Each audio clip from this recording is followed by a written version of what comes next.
पुण्यातील मुंडवा जमीन घोटाळा प्रकरणाचा पाठपुरावा सामाजिक कार्यकर्त्या अंजलीताई दमनिया करतायत। त्या दिल्लीला देखील जाऊन आल्या आणि अमित शाह यांची सुद्धा त्यांनी वेळ मागण्याचा प्रयत्न केला होता। या प्रकरणी अजित पवार यांचा राजीनामा व्हावा ही प्रमुख मागणी आहे आणि पार्थ पवार यांच्यावरती गुन्हा दाखल व्हावा या मागणीसाठी त्या दिल्लीत गेल्या होत्या। आपल्या सोबत आहे ताई, अमित शाह यांची तर भेट होऊ शकली नाही, काय कारण तुम्हाला देण्यात आलं आणि हा पुढचा लढा तुम्ही कसा सुरू ठेवणार? काय झालं की मी दिल्लीला पोहोचले आणि अमित शाह मला वाटतं दिल्लीहून छत्तीसगडला गेले होते। त्यांचा काही 3 दिवसाचा प्रोग्राम होता आणि आज रात्री ते दिल्लीत पोहोचतायत। तर मला असं सांगण्यात आलंय तुम्हाला रविवारी रात्री किंवा सोमवारी सकाळी तुम्हाला वेळ कळवण्यात येईल। तर आता बघू ते देतात की नाही, कारण उद्यापासून अधिवेशन सुरू होत आहे। तर कधीची मिळते मला माहित नाही, पण त्यांनी वेळ कळवल्यानंतर मी दिल्लीत परत लगेच जाणारच आहे। नक्कीच ताई, सध्या राज्यामध्ये निवडणुकीचे वारे वाहतात। स्थानिक स्वराज्य संस्थेची निवडणूक आहे। प्रत्येक पक्षाचे जे प्रमुख नेते ते सभा घेतात, पण विरोधक कुठेही सभा घेताना आक्रमक पद्धतीने दिसत नाहीये। हे लोकशाहीसाठी किती घातक आहे? मला तर प्रश्न पडलाय आता की महाराष्ट्रात विरोधी पक्ष तरी आहे का?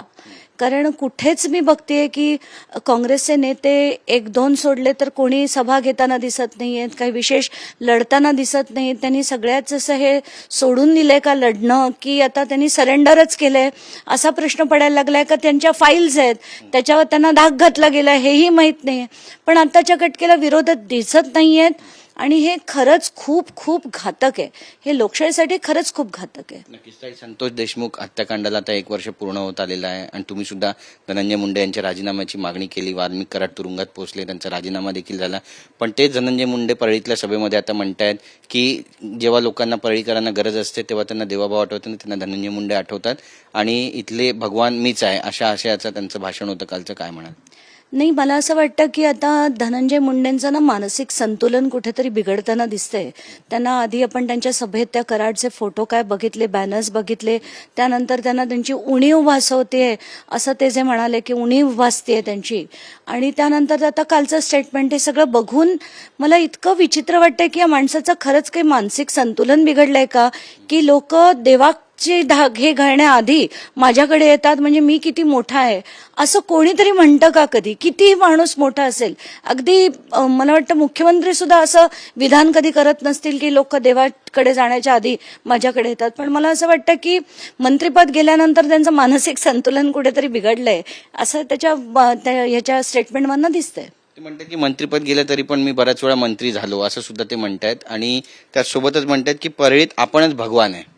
तेच सांगते ना की ते मंत्रिपद गेल्यानंतर त्याची इतकी सवय झाली होती या माणसाला की आता राहवत नाहीये आणि वाटेल ती विधानं करायला त्यांनी सुरुवात केली आहे। पहिलं म्हणे की बाबा मी देव आहे आणि मग म्हणे माझं मंत्रिपद गेलं तरी मी अमुक वेळा राहिलेलो आहे वगैरे वगैरे जे म्हणतायत त्याच्यावरनं एक स्टेबल माणूस असं कधी बोलत नाही। मला वाटतं त्यांचं मंत्रिपदानंतर मेंटल इन्स्टेबिलिटी झालेली दिसते। नाशिकच्या तपोवनमध्ये वृक्ष तोडण्याचा घाट घालण्यात आलेला आहे। साधुग्राम त्या ठिकाणी तयार केलं जाते, बऱ्याच वृक्षांची तोड होणार आहे, पण गिरीश महाजन म्हणतात की 1 झाड तोडलं तर 10 झाड लाव।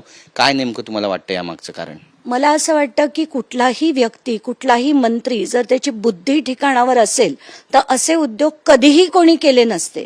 म्हणजे जरा पण त्या माणसाला जर काही कळत असतं तर गिरीश महाजनांनी असं कृत्य केलं नसतं।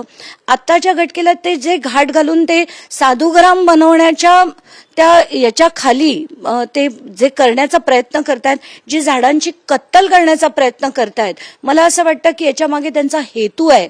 आणि गिरीश महाजनांना ही जमीन आता झाडं तोडून आधी नुसतं त्याचं कारण देऊन, साधुग्रामाचं कारण देऊन, नंतर ती कोणाच्या तरी घशात घालायची आहे एवढं आता त्याचे मी सगळे डिटेल्स काढतेय। तिथल्या लोकांशी सुद्धा माझा संपर्क आहे, तिथले जे पर्यावरण प्रेमी आहेत, तिथले सामान्य जनता आहेत, काही छोटे छोटे पॉलिटिकल पार्टीज आहेत, त्या सगळ्यांनी मला ते माहिती पाठवली आहे आणि आत्ताच्या घटकेला हे सगळं गंभीर दिसतंय।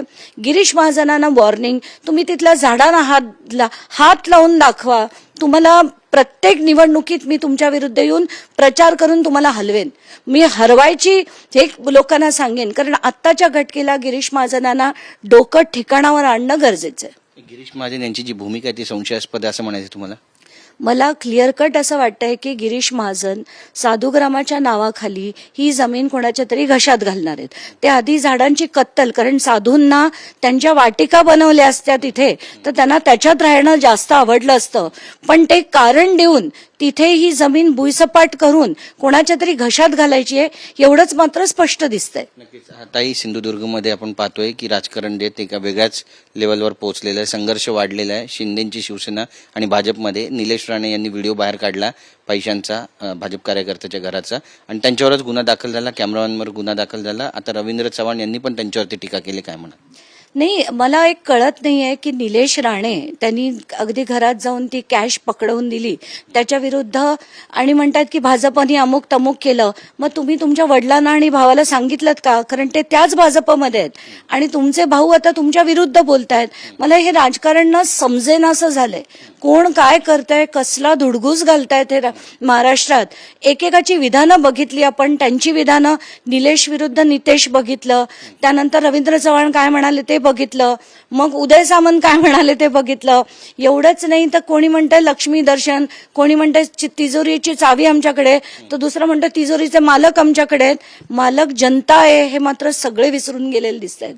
तर आत्ताच्या घटकेला हा घातलेला धुडगूस जो आहे तो अतिशय हॉरिबल चाललाय महाराष्ट्रात विरोधी पक्ष नसल्यामुळे. आणि मी परत तेच म्हणेन, विरोधी पक्ष चांगला असता, सशक्त असता तर हे दिवस बघायला लागले नसते. निलेश राणे म्हणतायत की रवींद्र चव्हाण यांनी मला भाजपमध्ये येण्याची ऑफर दिली होती. या विधानाकडे नेमकं तुम्ही कसं पाहता आणि भविष्यात राजकारण आणखी जास्त चिघळेल या प्रकरणी असं वाटतंय? मला असं वाटतं की भाजपने एक काम करावं, आता सगळ्यांनाच घेऊन टाकावं विरोधी पक्षातल्या, म्हणजे संपलं. समोर विरोधी पक्षातला एकही माणूस नको आणि मग धुडगूस घालायला जी आता सुरुवात केलेली आहे ते, आणि त्याचा कळस होईल.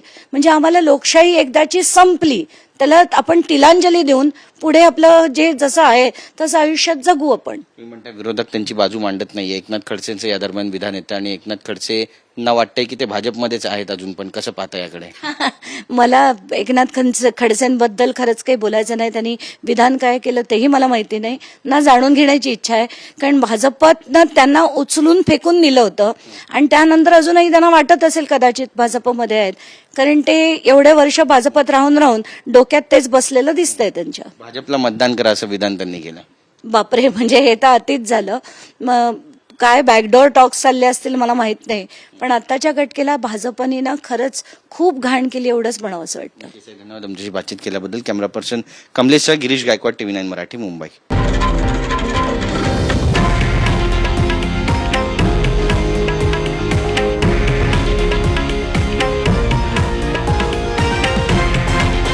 हे आहे देशातील नंबर 1 न्यूज नेटवर्क आणि आपण पाहत आहात TV9 मराठी, एकमेव.